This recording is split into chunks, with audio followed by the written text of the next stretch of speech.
शेकापचे ज्येष्ठ नेते आदरणीय जयंतजी पाटील साहेब हे या प्रसंगी आपले विचार व्यक्त करतील।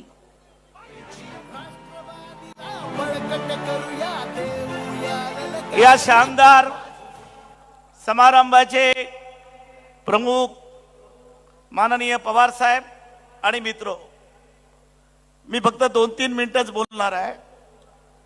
मी मुद्दाम या कार्यक्रमाला आमंत्रण नसताना आलेलो आहे। जयंत पाटील, आमंत्रण नसताना मी आलेलो आहे। आपण पवार साहेबांना फोन केला की मी येतो आहे, त्यांच्याच गाडीमध्ये मी आलो। 99 साली जेव्हा राष्ट्रवादी स्थापन झाली ती शिवाजी पार्कवर झाली असली तरी ती बाल गंधर्व मध्ये पहिली गोष्ट पवार साहेबांनी केली। आणि त्यावेळेला दिल्लीहून आले त्यावेळेला आम्ही सर्व डाव्या पक्षाचे लोक त्यांचं स्वागत आणि आम्ही तुमच्या बरोबर हे सांगण्यासाठी आलो होतो। 25 वर्ष गेली। 25 वर्षामध्ये अनेक पवार साहेबांनी लोक घडवले, अनेक सोडून गेले, पुन्हा त्यांना आणले, नवीन लोकांना तयार केले। पण या महाराष्ट्रामध्ये एकच मेव टायगर आहे, तो म्हणजे पवार साहेबच आहेत।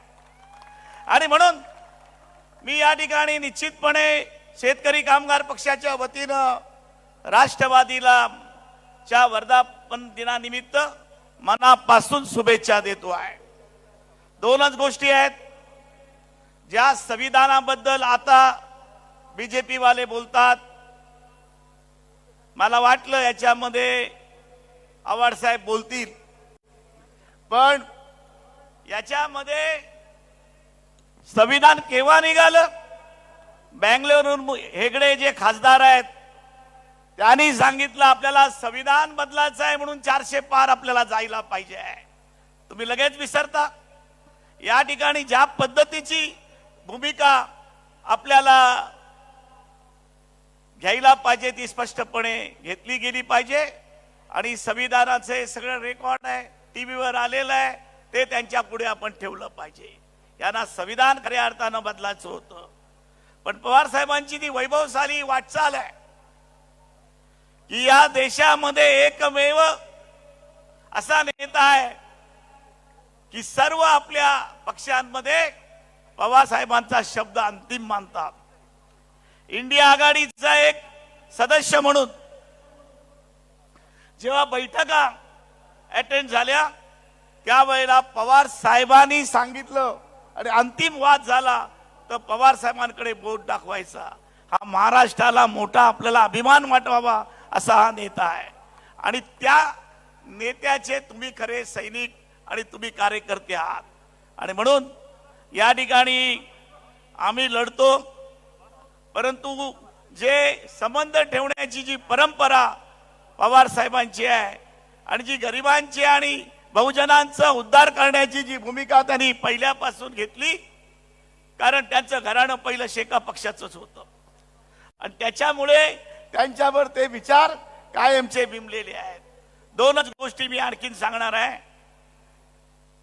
संविधान का संरक्षण करायला पाहिजे हे बीडच्या लोकसभेमध्ये बघितलं। बाप्पा हे खासदार आहेत, त्यांनी टीव्हीवर दुसऱ्या दिवशी दाखवलं की बटणं कशी दाबायची, बटणं कशी दाबायची। एक माणूस ठेवायचा, अरे आम्हाला एवढ्या निवडणुकीत कधी कळलं नाही, बीडवाले हुशार आहात, की एक माणूस ठेवायचा, तो यायचा आणि बाहेर जायचा। इथे संविधानाचं म्हणणं आहे। माझं म्हणणं आहे या बाबतीत आम्ही याचा विचार करू राज्य पातळीवर, आणि जे जे अधिकारी त्या ठिकाणी होते आणि त्याला देत होते त्या ठिकाणचे जे ऑब्झर्वर होते त्यांच्यावर पण कारवाई करण्याची मागणी आम्ही सभागृहात करणार आहोत। आणि या ठिकाणी ज्या पद्धतीची लढाई लढली, दुसरी लढाई आहे बाळ्या मामाचं आणि माझं काय एवढं, ते मला ओळखतात काय, मी त्यांना ओळखत नव्हतो, परंतु बाळ्या मामा हा माझ्या आगरी समाजातला आहे आणि बाळ्यामाने खरी आमची आगरी जात दाखवली आणि एका मंत्र्याला पाडण्याचा विक्रम केला। एकमेव खरा हिरो आहे, बाकी ज्याला केला तरी। आणि म्हणून तिसरी गोष्ट, या अधिवेशनामध्ये मी पवार साहेबांना जाहीररित्या सांगतो, अजित पवार सांगतात तुम्ही बटन फक्त दाबा घड्याळावर, मी तुम्हाला तत्तूर करतो. मग आपण ऍडव्होकेट आव्हाड तुम्हाला विचारतो, मग आपण आमदार म्हणून जी शपथ घेतो, मंत्री म्हणून शपथ घेतो, त्या शपथेला काय अर्थ राहिला? त्याच्यावर कारवाई झाली पाहिजे, मागणी आहे. कारण ज्या पद्धतीची मागणी आम्ही करतो आहोत की शपथ जी दिली जाते आम्हाला आमदारांना, मंत्र्याला, त्या शपथेमध्ये बांधील राहिलो तर आमची आमदारकी पण जाऊ शकते. आणि ही गोष्ट आपल्याला प्रामुख्यानं करायची आहे. वेळ बराच झालेला आहे. 4-5 गोष्टी मला आणखीन सांगायच्या होत्या, परंतु या ठिकाणी पवार साहेबांचे विचार आपल्याला ऐकायचे आहेत. मी मनपूर्वक शेतकरी कामगार पक्ष आणि महाराष्ट्रातल्या प्रागतिक आघाडीच्या वतीनं राष्ट्रवादीला शुभेच्छा देऊ. तुमचा आकडा रोहित पवार गेले का मला माहिती नाही. अरे 85 आकडा काय ठेवता? जास्त वाढू नका, आम्हाला थोडेसे ठेवा काहीतरी. आणि म्हणून मी एकच या ठिकाणी सांगतो, एकच मुद्दा राहिला माझा आणखी. हा कार्यक्रम मुंबईच्या यशवंतराव चव्हाण प्रतिष्ठानमध्ये होणार होता. तुमचे राज्याचे अध्यक्ष जयंत पाटील यांनी नगर मध्ये स्थान घेतलं, त्यांनी बदललं. आणि म्हणून मी त्यांचं जरूर अभिनंदन करीन. मी पवार साहेबांना विचारलं की तुम्ही कार्यक्रम बदललात का? मी नाही बदलला, तो जयंत पाटलांनी बदलला. पण इथे आल्यानंतर मला कळलं, तुमचं मनापासून अभिनंदन. एक निलेश लंके सारख्या सामान्य कुटुंबातल्या कार्यकर्त्याला या ठिकाणी खासदार केलं, त्या जनतेला सलाम करण्यासाठी आम्ही इथे आलो.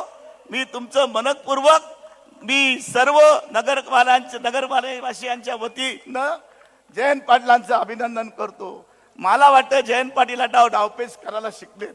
सरळ आणि साधा माणूस होता, पण जयंत पाटलांपणे पण बदल झालेला आहे असं मला दिसतं.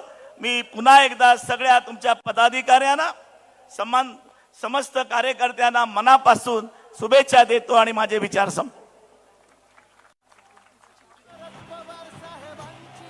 सन्माननीय जयंत पाटील साहेबांचं मी मनपूर्वक आभार व्यक्त करते. आणि या ठिकाणी रौप्य महोत्सवी वर्धापन दिनानिमित्तानं संपूर्ण महाराष्ट्रात लोकसभेत गीत गाणारे प्राध्यापक राजेश सरकटे यांचं जोशपूर्ण गीत सादर होतंय. सन्माननीय शरदचंद्रजी पवार साहेब यांच्यावरती त्यांनी ते गीत